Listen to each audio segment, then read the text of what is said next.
It's a celebration of America's freedom. Welcome to the Marc Scaringi Show. The Marc Scaringi Show is your place for a weekly discussion on making America great again. The important political and legal issues of the day, a celebration of the Constitution, and traditional American values. Marc is a practicing attorney, a former senatorial candidate, a Donald J. Trump-endorsed delegate, and a defender of the Constitution. His goal? To put America first. And now, celebrating America's freedoms, here's attorney Marc Scaringi. Well, good afternoon and welcome to the Marc Scaringi Show. This is your place on the dial for constitutional conservatism. You can call in 717-540-0580 here on WHP 580 and iHeartRadio. And you can ask your question or make a comment live on the radio. You can also check us out on Harrisburg 100 Facebook Live, and you can comment live. I want to welcome to all of our listeners for joining us on the show this afternoon. For prior podcasts of my show, for my columns on Penn Live and the Harrisburg Patriot News, and also in the Western Journal and the American Thinker, or to check out some great merchandise, you can take a look at the marcscaringishow.com website. It's got all of that stuff right there. Well, the biggest news is, of course, the terrorist attack in Christchurch, New Zealand. One of the suspects has been identified as Brenton Tarrant, a 28-year-old Australian man. At least 49 people were killed and 20 seriously injured when Brenton Tarrant opened fire in two mosques in the New Zealand city of Christchurch just yesterday. We heard from Prime Minister of New Zealand, Ms. Ardern, who claims the views of the terrorists have no place in New Zealand and no place in the world. And I took a look at there's a manifesto that this Brenton Tarrant apparently wrote and published via social media. And I don't know if any of my listeners have taken the time to look at that. I know some in the media, I saw Ben Shapiro and some others saying that we should not read the manifesto, we should not publicize the manifesto, we should not give this man, Mr. Tarrant, who is now in custody in New Zealand, the fame that he wants. And I'm not sure that's quite right, because if you read the manifesto, he indicates that he's not after fame. It's a pretty comprehensive, although somewhat convoluted, political manifesto talking about politics, religion, mainly immigration, and demographics. And it could have been written by some sort of social science researcher at some university or college across the world. Of course, the conclusions that he draws are horrific and homicidal and criminal and evil.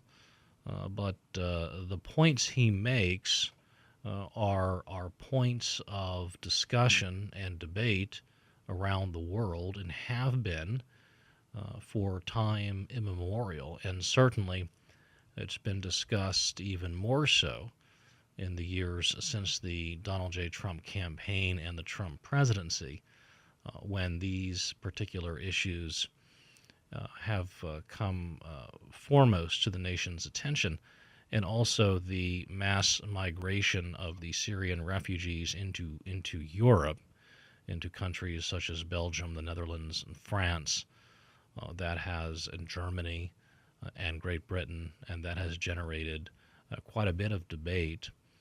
Some say the mass migration of Syrian refugees and Muslims from the Middle East and the Maghreb may have had a great bit to do with Brexit, and actually that's what this Brenton Tarrant, one of the points that he discusses in this manifesto. Now, of course, major politicians and media figures have roundly condemned this horrific act of terrorism. Really, my initial response upon reading this was to label it another mass shooting, and I put out a tweet to that effect. And an individual responded to my tweet saying, it's a terrorist attack. as if he was correcting me for calling it a mass shooting. And actually, he's right. This is an act of terrorism. This tyrant intended to terrorize Muslims from migrating to New Zealand and to Europe and European nations and nations under the rubric of the West. That is part of his manifesto, and he also discusses his motive for this heinous act was to incite civil war here in the United States, because he correctly anticipated that the American media would respond with increased calls for gun control, and that would push Second Amendment and supporters here in the U.S. and those who support the Bill of Rights and the Constitution further apart, pushing conservatives and liberals further apart in the U.S. Was one of the goals of this terrorist in New Zealand. But the president has spoken out about the terrorist attack in these mosques in New Zealand, and if you watch the news, the television stations, and the videos, it's just a horrible scene of these innocent Muslims coming out of mosque, bloodied and terrorized by this shooting. And of course, much of the mainstream media is trying to connect this shooting to Donald Trump, to Trump's purported advocacy or embrace of white nationalism. And so thus, those are the questions that are asked of the president. The president was at the White House yesterday, and he was asked by reporters if he believed that white nationalism was a rising threat around the world. And now this Brenton Tarrant describes himself as a white nationalist, describes himself as a racist, and describes himself in using other terminology, an eco-fascist, a former communist, describes himself as a socialist, but he does describe himself as a white nationalist and a racist. So, of course, the question is asked of the president whether the president believes there's a rising threat of white nationalism around the world. The president says, his response, I think it's a small group of people that have very, very serious problems. I guess if you look at what happened in New Zealand, perhaps that's a case. I don't know enough about it yet. They are just learning about the person, the people involved, but it's certainly a terrible thing. So the president is now roundly condemned for saying that white nationalism is really a small problem. It's a small group of people. It's not what the media purports it to be.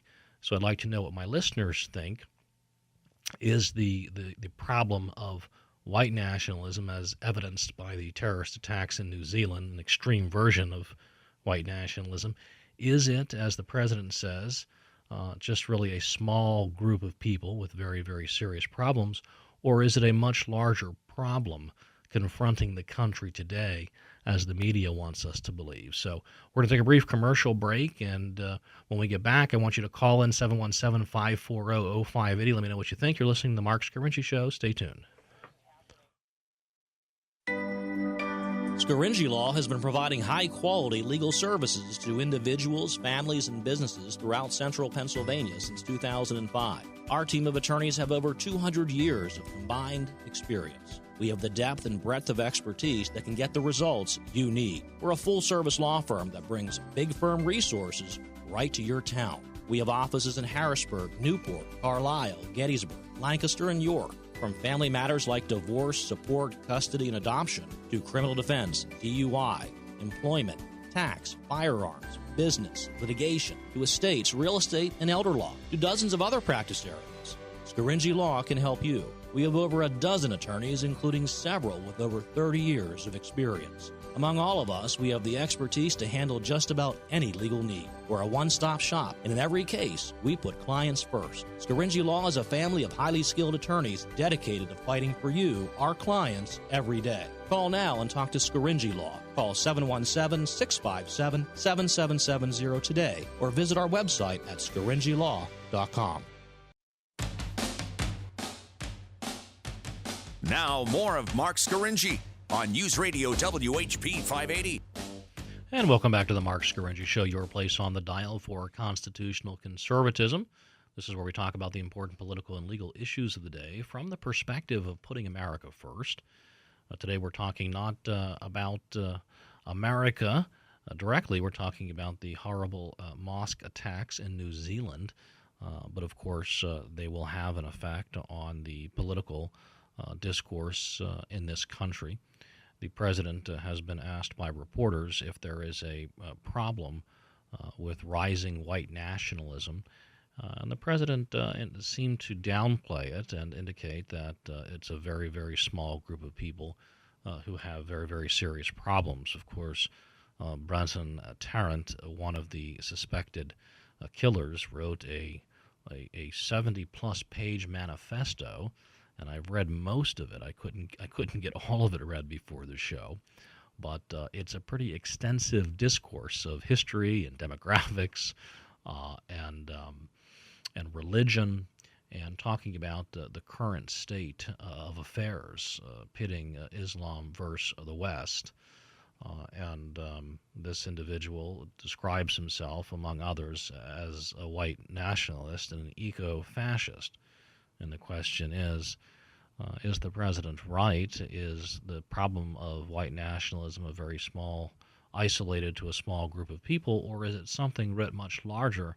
Of course, as our friends in the media would have us believe. Let's open up the phone lines. We'll take some calls. Here's John from York. You're on the Marc Scaringi Show. Tell us about the problem of white nationalism. Why, yes, it's nice to talk to you again. Sure. Welcome, John. Sure, and I wanted to say I think the problem of white nationalism and white supremacy is much more serious than what the president has stated. All white supremacy and white nationalism, all racism is poison. It's just horrible. And I'm sure you're against it. Yeah. I'm against it. Any moral person. It is, John. No, John, person hold on. Let me just interject. And absolutely, it's the worst thing in the universe. It's horrible. Sure. It's horrible. It's heinous. But it's prevalent. It is prevalent in New Zealand, in America. Yeah. And this individual, interestingly, if you read his manifesto, I'm not sure I would call him a white supremacist, because he doesn't talk about the white race being superior or the supreme race. He's talking about the white race preserving itself from extinction. He talks a lot about demographics, fertility, and birth rates. And he's talking about how the white race, because it has such a low birth rate, is actually making itself extinct vis-a-vis Muslims. And he's talking about Muslims have a much higher birth rate. That wouldn't matter. I mean, so if they do, they do. I mean, they do, and they do. I don't think personally that any of his ideas are credible. I mean, it's just a racism. It's a hatred. It's an Adolf Hitler type mentality, I think we should oppose it. Yeah, we do. We do. Get rid of it. It is all of those things, but yeah. But the facts of the demographics are credible. I mean, they are accurate. And so he's talking about, for example, Italians, Frenchmen, the Dutch, the English, of historical stock having such low birth rates. Their group of people, whatever you want to call them, a race or a class or a tribe, an ethnicity, are becoming extinct.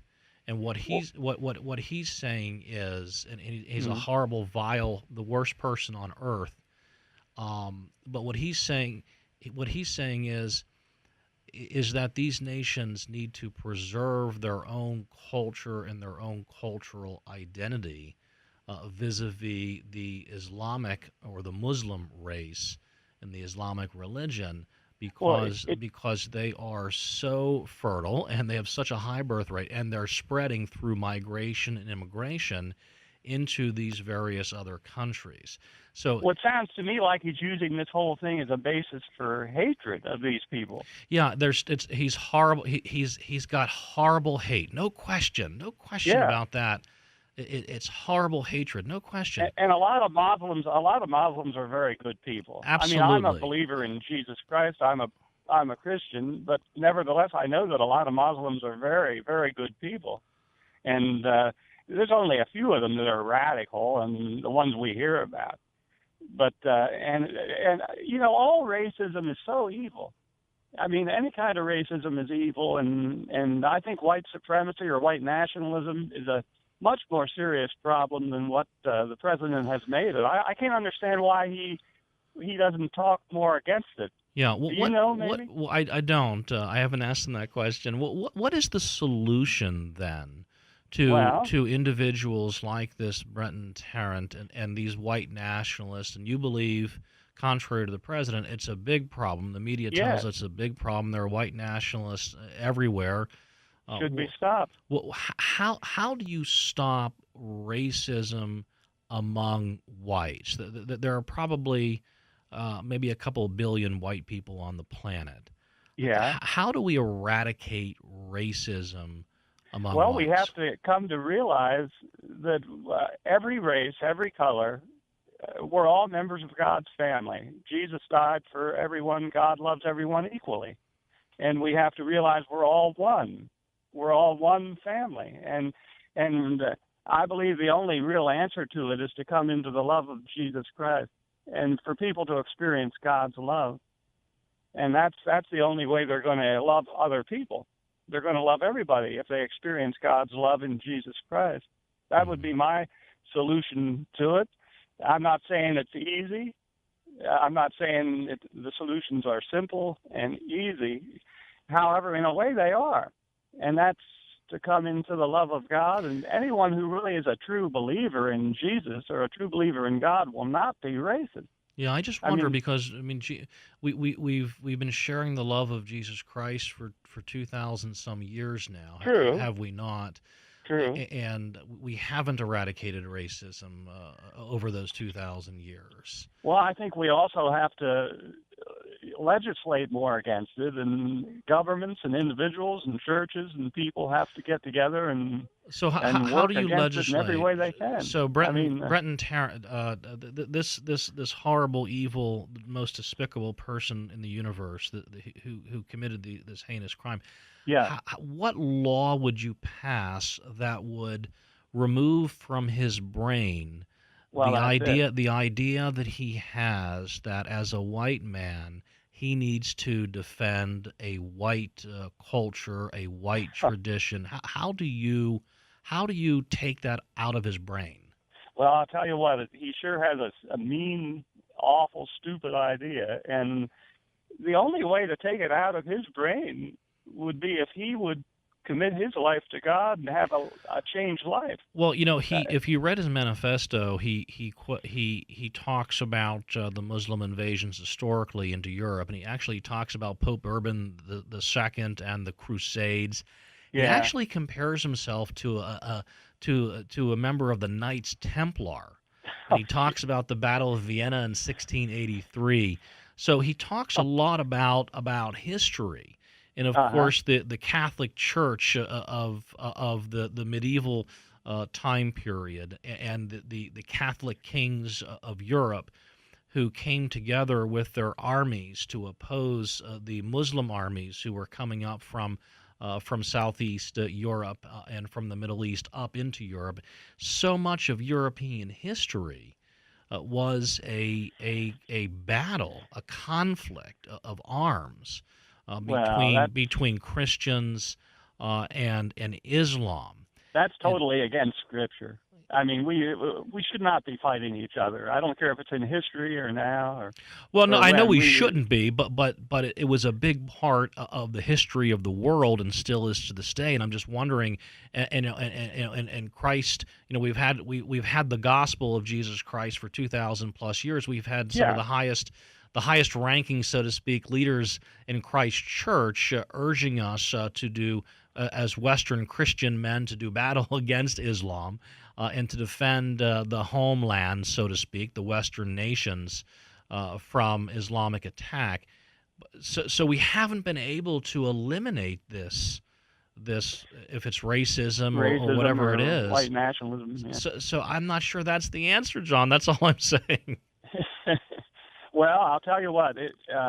People are going to have to turn to Christ.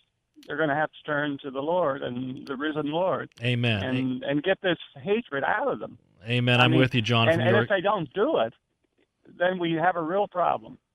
We do have a real problem. Well, I think we've got I wish the president would talk against white supremacy and white nationalism much, much more. Okay, so that's one answer. And in addition to embracing Christ, and we should always embrace Christ, we also need our president to speak out against white nationalism more. Oh, yeah. And we need more laws.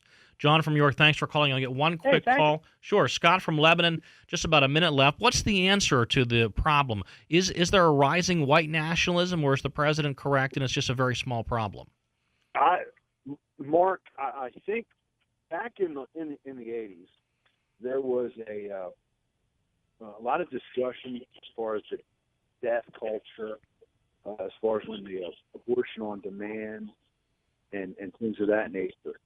And I think now the respect for human life is just not, people do not respect the sanctity of life from the unborn to people that their fellow man.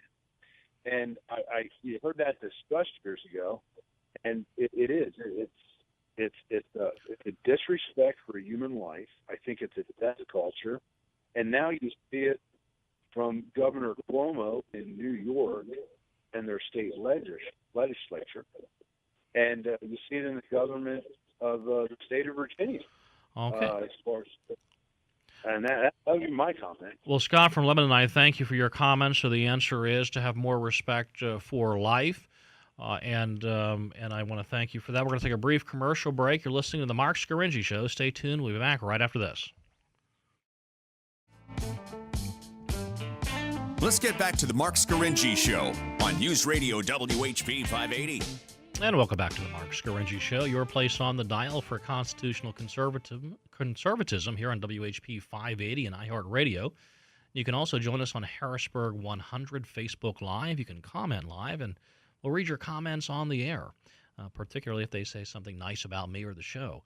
And we're talking about a rather unpleasant topic, the horrible, heinous New Zealand mosque shootings in Christchurch, New Zealand. Brenton Tarrant is one of the suspects brought in, arrested, and in custody today. A self-described white nationalist who wrote in his manifesto, "I'm just a regular white man from a regular white family who decided to take a stand to ensure the future of my people." Mr. Tarrant committed this terrorist attack to seek vengeance against Muslims for invading European lands and enslaving white men for 1,300 years of Islam waging war on the West. He wants to incite violence between white Europeans and Muslim immigrants in order to get the white Europeans to stand up and defend white European civilization. The president was asked if he thought there was a problem with rising white nationalism around the world. The president said it's just a very, very small problem. And I was wondering what my listeners think about the president's response. You're welcome to call in 717-540-0580. That's 717-540-0580, or you can comment live on Harrisburg 100 Facebook.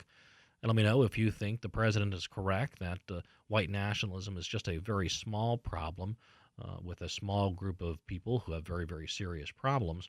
Or is it something much larger that our society must confront on a more comprehensive nationwide or global scale? John from York called in and said the answer is to embrace Jesus Christ, which I think is a wonderful thing, but I'm not sure it has resolved the problem.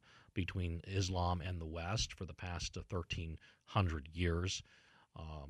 John has also talked about the president speaking out more against white nationalism and then maybe enacting some laws. I'm not sure what laws would do to prevent future acts such as these, but and I'm not sure.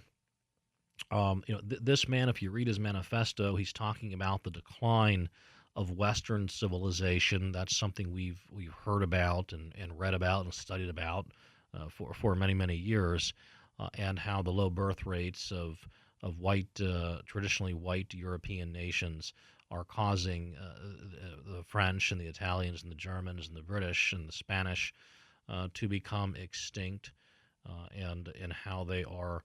Although Europe overall is not losing population, and that's through the mass migration from Muslim countries where Islam is the religion, overwhelmingly predominant religion. And he's talking about the clash of cultures and how he wants to stand up and act out, of course, in a horrible murderous way, which is roundly condemned by everyone and should be, and rightfully so. But his manifesto is he wants to defend white European civilization to preserve it from demographic extinction.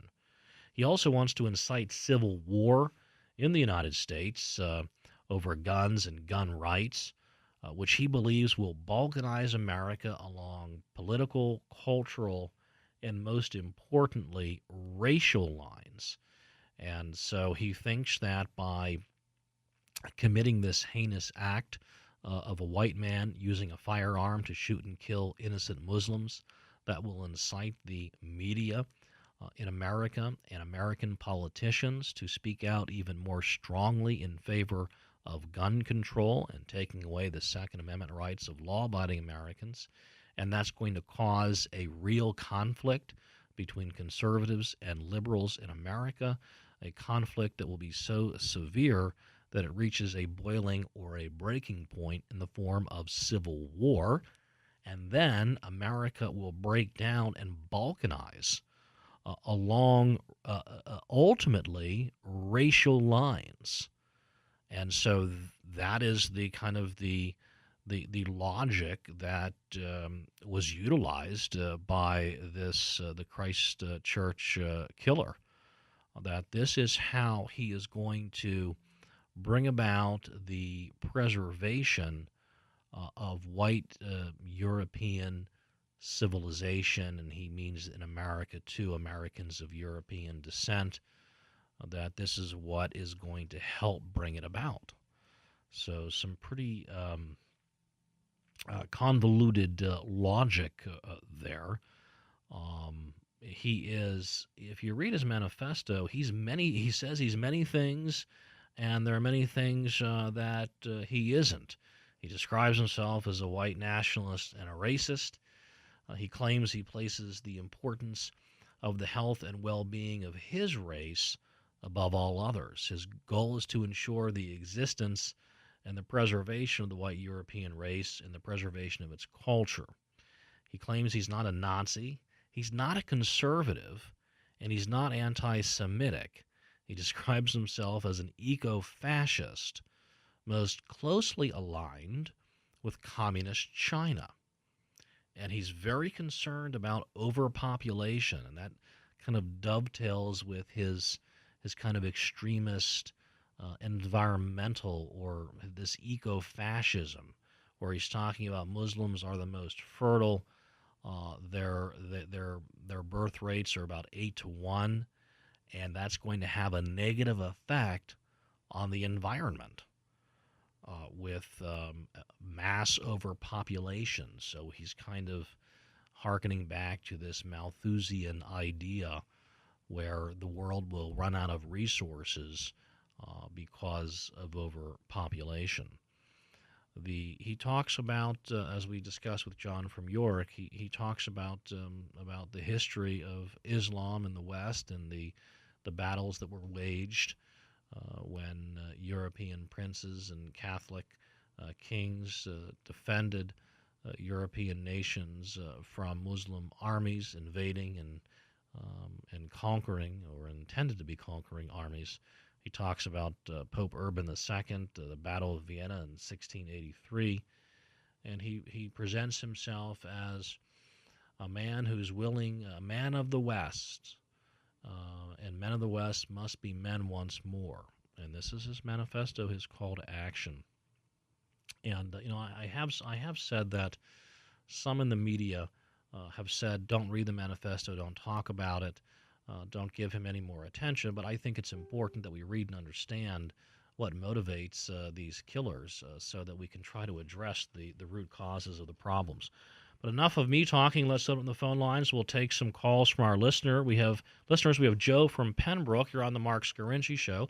Tell us about is there a problem with the rising tide of white nationalism? Joe from Pembroke. Hi, sir. I just wanted to say your topic. Yes, go ahead, Joe. Oh, thank you, sir. Felt your topic was very interesting. Both points are well taken. Sir, I wanted to ask you a question. Now, I'm an older man, of course, but hey, do you think any of that, as your last topic was concerned, remember the old zero population growth about 40, 50 years ago?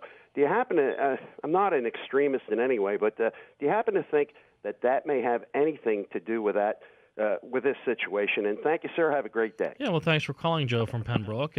And you do point out we've got several other callers, and I want you to hold on because we're in about 1 minute. We're going to take we're going to do a commercial break, but this is a part of the manifesto of this eco-fascist Brenton Tarrant, and he's talking about how our Muslim friends are very productive. They have many more children than white Europeans and white Americans do, and that's leading to overpopulation. And as a self-described eco-fascist, he wants to preserve nature and what he describes as the natural order. And he says that you can't do that with this massive overpopulation by our Muslim friends. And that's one of his justifications for this heinous, murderous attack. The larger and more overarching justification is the purpose, the motive is to defend white nations, white cultures, white traditions. Basically, he wants to keep the traditionally white nations white and the traditionally Muslim nations Muslim. Everybody stay in their own country is what this political manifesto of this Brenton Tarrant is all about. And we'll talk more about this when we return from this brief commercial break. You're listening to the Marc Scaringi Show. Instant information gratification. WHP 580.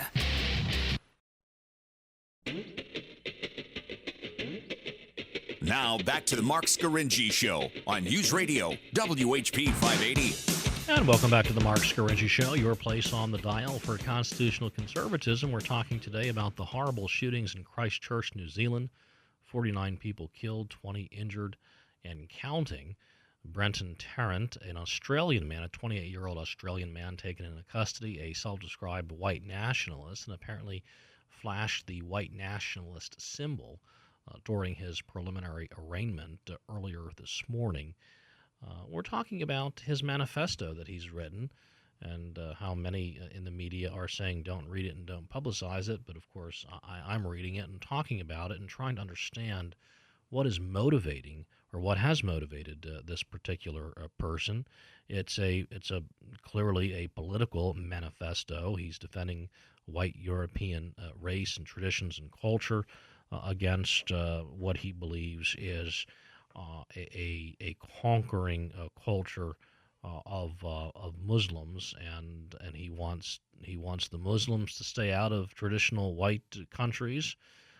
That's his manifesto. He attacked the members of those two mosques because, according to his manifesto, they were an obvious, visible, and large group of invaders from a culture with higher fertility, higher social trust, and strong, robust traditions that seek to occupy my people's lands and ethnically replace my own people. And some have, many, of course, have called him, instinctively, you just call him a racist. but I'm not sure he believes in superior or inferior races. He actually is complimentary of Islam and Muslims, talking about their very high social trust and strong and robust traditions. But he does point out, in his view, he thinks that they intend to occupy his people's lands and ethnically replace those people. Regarding diversity, he says of his attack was not an attack on diversity, but an attack on the name of diversity. And the point he's making is there's no diversity if the white European race, traditions, and cultures are replaced by Islamic culture. Then there is no diversity if the white race ceases to exist because it doesn't replace itself through having more children, and if it is removed by a migrating, conquering Muslim race. That's what this man is all about. We'll open up the phone lines. We'll take some calls. Paul from Harrisburg, you're on the Marc Scaringi Show. Hello, Mark. Yes. Nice to talk to you. The sense I have of this lower fertility rate, you can lay that squarely at the feet of feminism. Basically, the idea of having fewer children and things such as widespread and rampant use of contraception, abortion pretty much on demand and freely available, diversion of a lot of women from child rearing and mothering into the workforce. That has basically pretty much, just by its very nature, reduced the amount of effort that the American family is going to put into child rearing. You're absolutely correct, and is that a problem? This horrible, heinous killer identified that as a problem. Are you identifying that as a problem? I think to some degree it is. On the other hand, I think regardless of whether or not it's a problem, it's just one of the facts. It's a far deeper part of this culture than something like an invasion. An invasion isn't going to change the culture. However, feminism has drastically changed the culture and pretty much disabled the family to a large degree, just looking at how many families disintegrate. So that's pretty much where I see the situation. I don't think we're here to debate feminism, but in terms of dealing with this man's concerns, I think he way overrates invasion, although it's a problem. But nonetheless, I think you've got far more fundamental issues in this society than invasion by Muslims. Well, let me ask you this, Paul. He talks a lot in his manifesto about, he really focuses on Europe and barely only references America once or twice. But he talks about the mass migration of Muslims into Europe and how essentially they are replacing white Europeans. And he actually goes through statistics. And he actually talks about this video that was allegedly posted on the website of one of the mosques that he, or one of the mosque-related associations that's related to the mosque that he attacked.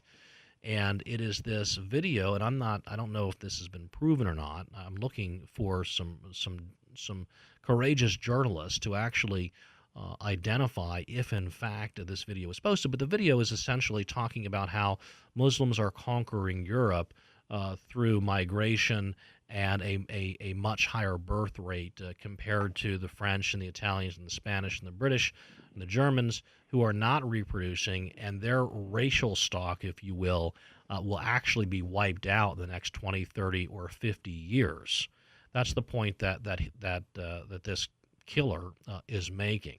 Yeah, I would not dispute what he's saying. However, I think one of the facts you have is you've basically got a vacuum if you don't have a robust family in terms of just persons to provide infrastructure to the society, persons to work in factories, persons to do public safety, persons to do farming, whatever you want. So If do you these don't have countries, the- do these European countries and in America also? Now, America doesn't have as bad a demographic problem because of the high rates of immigration from Latin American countries, and it gives us a slightly higher birth rate, at least according to this video that was posted. It's called the Ostago Mosque Facebook site that I looked at via YouTube. So the problem is not as bad here in the U.S. As it is in Europe. But what is the solution? Is the solution, if you're an Italian or a German or a Frenchman, is the solution to have more babies, or is it to bring in more immigrants?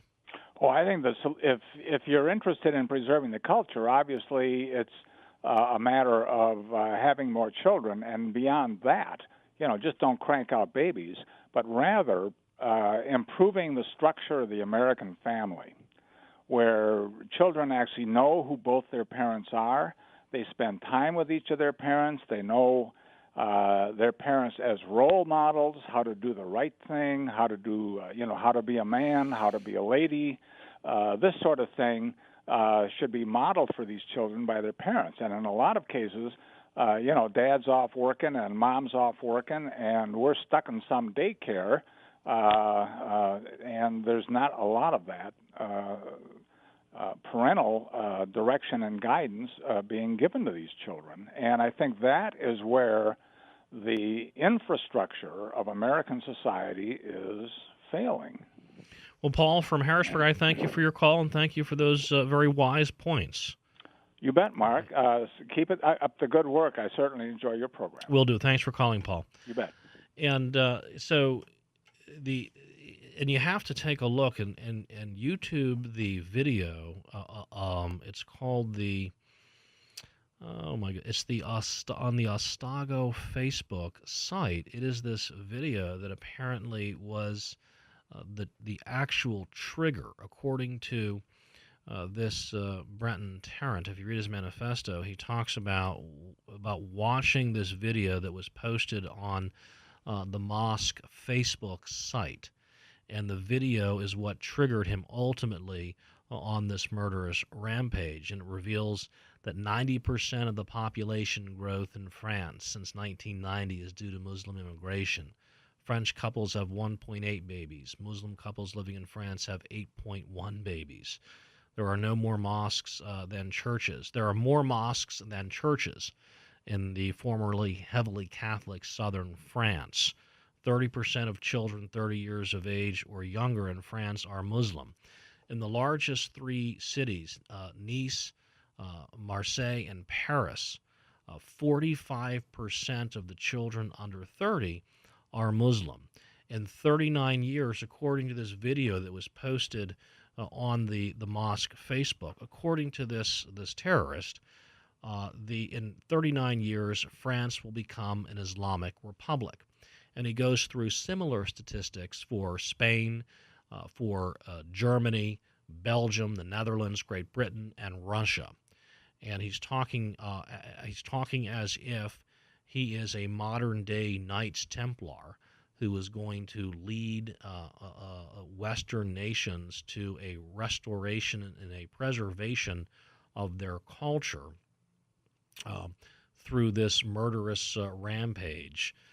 He thinks that he will be a hero 30 years from now, which is another kind of interesting, distorted point that he makes in his manifesto. He's reviled today as evil, but he believes if white European nations are able to preserve themselves, that he'll be heralded as a hero.